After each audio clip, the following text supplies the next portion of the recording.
Okay, so you ready to jump into another deep dive? Absolutely. Always up for a good deep dive. This time we're going kind of deep into the world of business. Specifically, we're going to be looking at The Personal MBA by Josh Kaufman.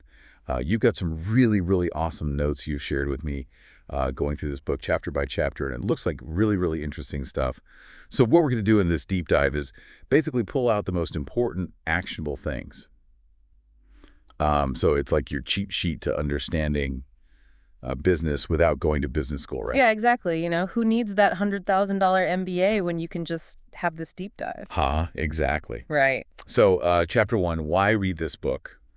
Right off the bat, Kaufman kind of challenges this idea that you need a formal MBA to succeed in business. Yeah, I mean, right out of the gate, he's like, look, you don't need to spend all this money. You can learn on your own. Real world experience, that's the key. I think it's a really interesting point. It's Yeah. like that formal education, it's not the be-all and end-all. Yeah. I mean, we both did a ton of research on this topic, and all the successful business people we see, so many of them, didn't go to business school. They just figured it out. Yeah. Right. He also makes the point that business isn't this like super complicated thing, right?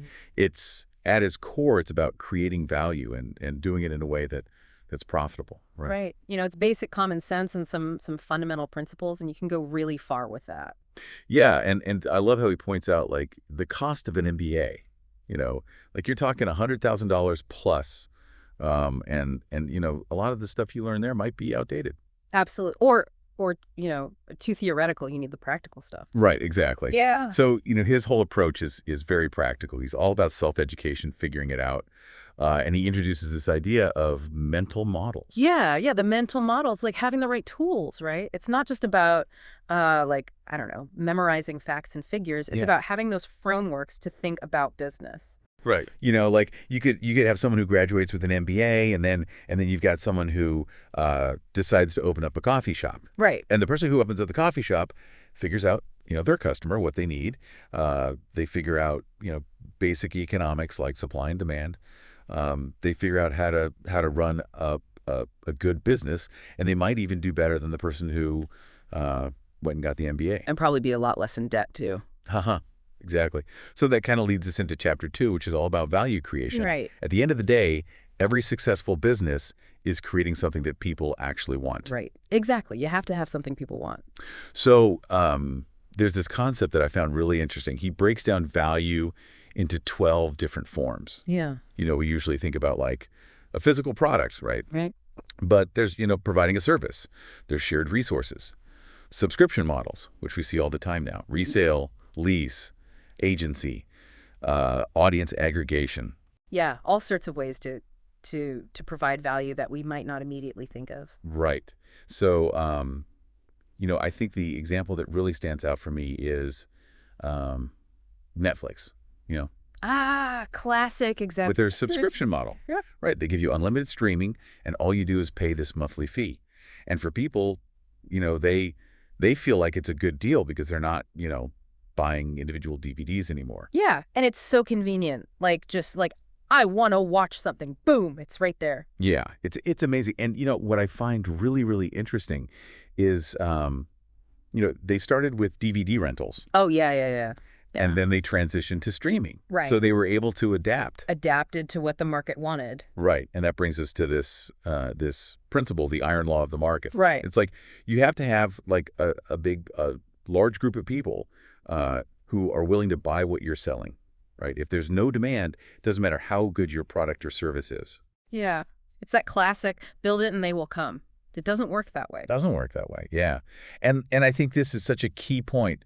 Value is perceived value. Right. So it's not just about how much it costs you to make something, but it's how much people are willing to pay for it. Exactly. And that leads us into marketing. Right. Chapter 3, marketing. You got to make sure people know about the value you're creating. Right. So, you've created something amazing. How do you get people's attention? How do you get them excited about it? Well, first you got to grab their attention. That's, marketing 101. You've got to stand out somehow. Okay, so you've got their attention. Now what? Then you got to frame it the right way. Highlight the good stuff. Downplay anything that might not be as appealing, Okay, so you're framing it, and then Then you need that hook, The right? hook. Yeah. That's your one-liner that grabs them, that makes them want to know more. Yeah, it's like the headline. Right. Exactly. And then, of course, the call to action. Like a CTA. Tell them exactly what to do. Don't leave them hanging. Click here. Buy now. Yeah, make it clear. Yeah. Yeah, so I think the example in the book about the gym is a really good one. Well, yeah, that's a good one. Get fit in just 20 minutes a day. Yeah. That's great hook. Because everybody's busy. They think, oh, 20 minutes, I can do that. Yeah, and it's a desirable outcome, right? Join our free trial today. That's a great CTA. Yeah, you're giving them a clear, easy next step. It's risk-free, too. Right. So you've got their attention, you've told them what's in it for them, and you told them exactly what to do next. Perfect. That takes us to Chapter 4, sales, which is really about taking those people who are interested and turning them into paying customers. And that all comes down to trust, doesn't it? Yeah. People need to believe that you can actually deliver on what you're promising. And that's a great point. Yeah. If you think about it, all the businesses that we really love, we trust them. And that makes us willing to do business with them. Kaufman also has this interesting idea. He calls the pricing uncertainty principle. Yeah, that one's a bit of a head scratcher, isn't it? It is. Basically, he's saying prices aren't like fixed. Flexible. Yeah, they're flexible. They should reflect the perceived value. So if someone sees massive value in what you're offering, you can charge more. Makes sense. So it's not just about your costs. It's about what the customer perceives as the value. Right. And that ties into negotiation, too. Yeah, negotiation, it's not always about being, cutthroat. Right. It's about, finding that sweet spot that works for both sides. So it's not always about money, right? It could be about time. Yeah. It could be about, flexibility in the scope of a project. Absolutely. It's about finding what's valuable to both parties and using that as leverage. So the example he gives is this web designer who charges $5,000. A lot of web designers might charge less, but this particular person can demonstrate that their work has helped a client double their sales. Yeah, they can point to concrete results, not just the time they're putting in. Right. So it's about the value you bring. Exactly. And that, I think, that's the key to good sales. Yeah. Demonstrating that value and building that trust. Okay, so you've made the sale. What's next? Well, you got to deliver, right? Right. That's Chapter 5, value delivery. Yeah. You've made these promises. Now you have to live up to them. And do it consistently, right? Right. One good experience isn't enough. You got to keep exceeding those expectations. It's about building that reputation for reliability, like Amazon. Oh, yeah. They've built an empire on consistent, fast delivery. People know they can rely on Amazon. Right. It's like you click, it's going to show up when it says it's going to show up. Mm-hmm. Another interesting idea here is the hassle premium. The hassle premium, that's a new one. Basically, it means you can charge more if you're solving a big problem or you're making something a lot easier. So it's not just about the product itself, but the convenience or peace of mind that comes with it. Exactly. Think about Domino's Pizza. They're 30 minutes or it's free, guaranteed. Really. Yeah, that was their thing for a while. That was genius. Maybe their pizza wasn't always the best, but you knew you'd get it fast. Right. They delivered on that promise, time and time again. Reduce the hassle of waiting around hungry. Yeah, and it helped them build a really strong brand. So we've created the value, we've marketed it, we've sold it, we've delivered it. Now we got to talk about money, money, money. Right. Chapter 6, finance. This is all about making sure the business can survive. Yeah, got to keep the lights on. Right. Exactly. And grow. And grow. Right. So first things first, you got to understand the difference between revenue and profit. Revenue is what you bring in. Profit is what's left after you pay all the bills. And cash flow. That's really important, right? Cash flow is king. It's like having enough money in the bank to cover your expenses. You could be profitable on paper, but if you don't have the cash on hand, you're in trouble. Right. That's why so many businesses fail, even if they have a good product. Right. It's a common problem, not managing that cash flow properly. Then there's this idea of value capture. So it's not enough to just create value. You got to make sure you're keeping enough of it to make a profit. Right. You're not running a charity. You got to make money to stay in business. Yeah. So he has this example of a bakery. Okay. Bakeries, always a good example. They're making $10,000 a month, but their expenses are $9,000. That leaves them with a tiny profit margin. Yeah, that's cutting it close. Not a lot of room for error there. And not a lot of room for error. So what do? What can they do? They got to either raise prices Makes sense. or they got to cut costs, right? which can be tough. Yeah, sometimes you have to make those tough decisions. So we've talked about the mechanics of business, but what about the people involved? Yeah. That's a good segue into Chapter 7, the human mind. Mm-hmm. Understanding psychology can be a huge advantage in business. Absolutely. People are complicated creatures. You got to understand their motivations, their fears, their desires. Right. So he talks about these core human drives. These are like the fundamental things that make us tick. Right. We want to acquire stuff. We want to bond with others. We want to learn. We want to defend ourselves. Right. And we want to feel things. Emotions drive a lot of our decisions. Absolutely. So if you understand these drives, you can tailor your marketing messages, even your products to appeal to them. It's about tapping into those deep-seated needs and desires. Right. And then there's this whole concept of loss aversion. Ah, yeah. So people hate losing stuff, like really, really hate it. Right. Even more than they like gaining something of equal value. Exactly. So a message that emphasizes what you might lose can be way more powerful than a message that focuses on what you might gain. Makes sense. Like, fear is a powerful motivator. Right. So, if you're selling software, you might say, don't lose customers to slow websites instead of gain customers with fast websites. Yeah, the first one sounds a lot more urgent, doesn't it? It does. You're like, oh, man, I don't want to lose customers. Yeah. He also talks about cognitive biases. Those mental shortcuts we all take that can lead us astray. Right. So, things like confirmation bias, we only pay attention to the information that supports what we already believe. Yeah, we see what we want to see. And then there's absence blindness. We overlook things that aren't right there in front of us. Right. So understanding these biases, it's important for both ourselves and for understanding our customers. So we got to understand ourselves before we can understand others. Right. That takes us to Chapter 8, working with yourself. Productivity time. Exactly. So before you can manage other people, you got to manage yourself. Right. Got to get your own house in order first. Right. So he introduces this concept called monodealism. Monoidealism. Big word. What's that all about? Basically, it's focusing on one thing at a time. So no more multitasking. Well, he suggests that, if you really want to get stuff done, you got to eliminate distractions and really focus on the task at hand. And that leads to that flow state, right? When you're just in the zone. Exactly. And he also says you got to identify your most important tasks, or MITs. Oh, MITs. I like it. So these are the few things that are really going to move the needle. But the things that actually matter. Yeah, the 20% that produce 80% of the results. He also points out that willpower is limited. Oh, tell me about it. So you can't rely on willpower all the time. Yeah. You got to set up your environment so that you're not constantly fighting temptation. Make it easy to do the right things. Yeah, so the example he gives is this startup founder, right? They start every day by listing out their top 3 MITs, and they focus on those before anything else. So it's those are the non-negotiables. Exactly. So we've talked about working with yourself. Now let's move on to Chapter 9, working with others. Team time. Team time. Right.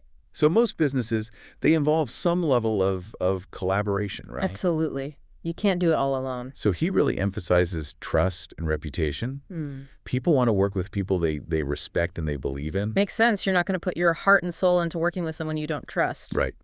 So he has this, what he calls the golden trifecta of influence. The golden trifecta. Lay it on me. It's appreciation, Okay. courtesy, Okay. and respect. Sounds pretty straightforward. It is, but he makes the point that, if you consistently do those 3 things, it goes a long way in building strong relationships. Yeah. Those are the foundations of any good working relationship. Right. And when it comes to hiring, Always a tricky one. Kaufman suggests focusing on past performance.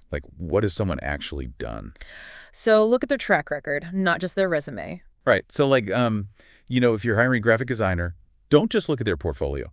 Give them an actual task. Put their skills to the test. I like it. Right. See how they approach the problem. See what their work is like in a real setting. So it's all about show, don't tell. Show, don't tell. Okay. Chapter 10, understanding systems. Systems thinking. So this is really about seeing a business as a series of interconnected processes. Yeah, like a machine with all these moving parts. Yeah, exactly. And these processes, they take inputs and they produce outputs. Raw materials in, products and services out. Right. And you have these feedback loops. Feedback loops. Tell me more about those. So, there's positive feedback loops, which can amplify growth. Okay. And there are negative feedback loops which can stabilize things. So it's like keeping everything in balance. Yeah.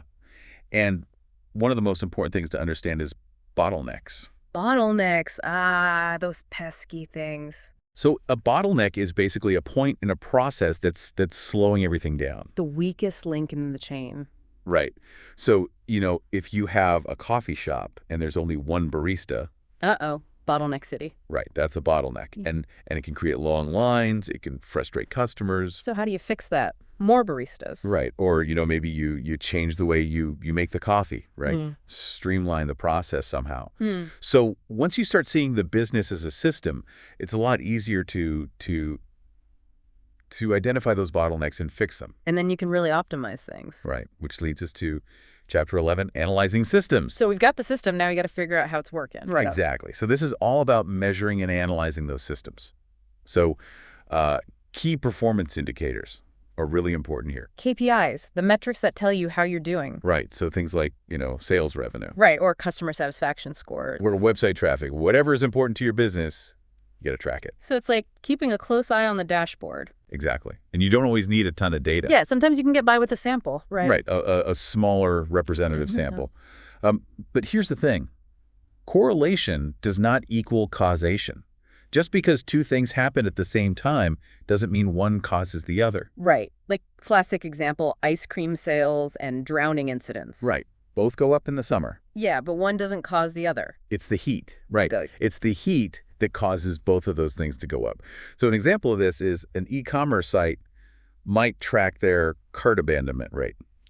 How many people add stuff to their cart but don't actually buy it. Oh, yeah, that's a big one for online businesses. Right. So if they see that number's really high, then they can investigate why and maybe make changes to their checkout process. So use the data to find the problems and then fix them. Exactly.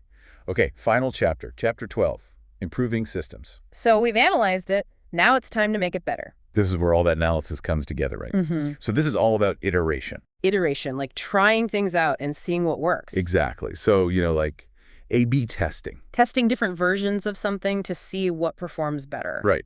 So, testing different headlines on a blog post or different versions of an email. See what gets people to click, see what gets people to buy. And automation is huge here. Mm. Using technology to automate tasks that don't require a human. Freeing up time and resources for the things that do require a human touch. Exactly.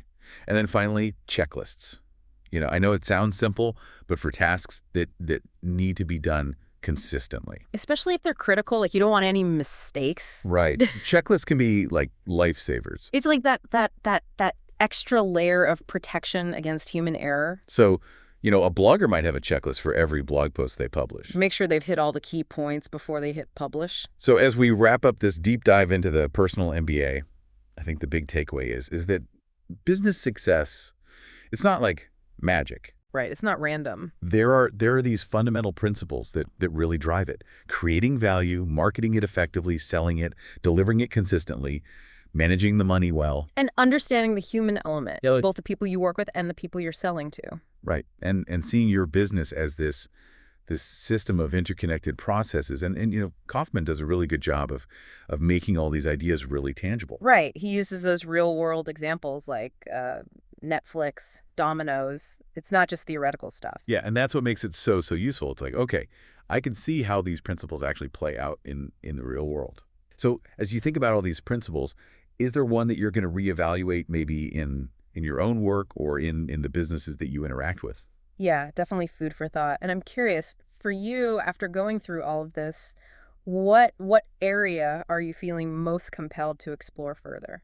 I'm really interested in digging a little deeper into system analysis, like how to really map out those processes and find those bottlenecks. I think there's a lot of potential for improvement there in my own work. What about you? Yeah, the psychology stuff really got me thinking, like, how can I apply those principles of persuasion and influence more effectively? That's something I'm going to be paying closer attention to. Yeah, that's a huge area for sure. Well, this has been a fantastic deep dive. I think we've really uncovered some great insights from the personal MBA. Absolutely. A lot to think about and apply. Thanks for joining us for this deep dive. We'll catch you on the next one. See you then.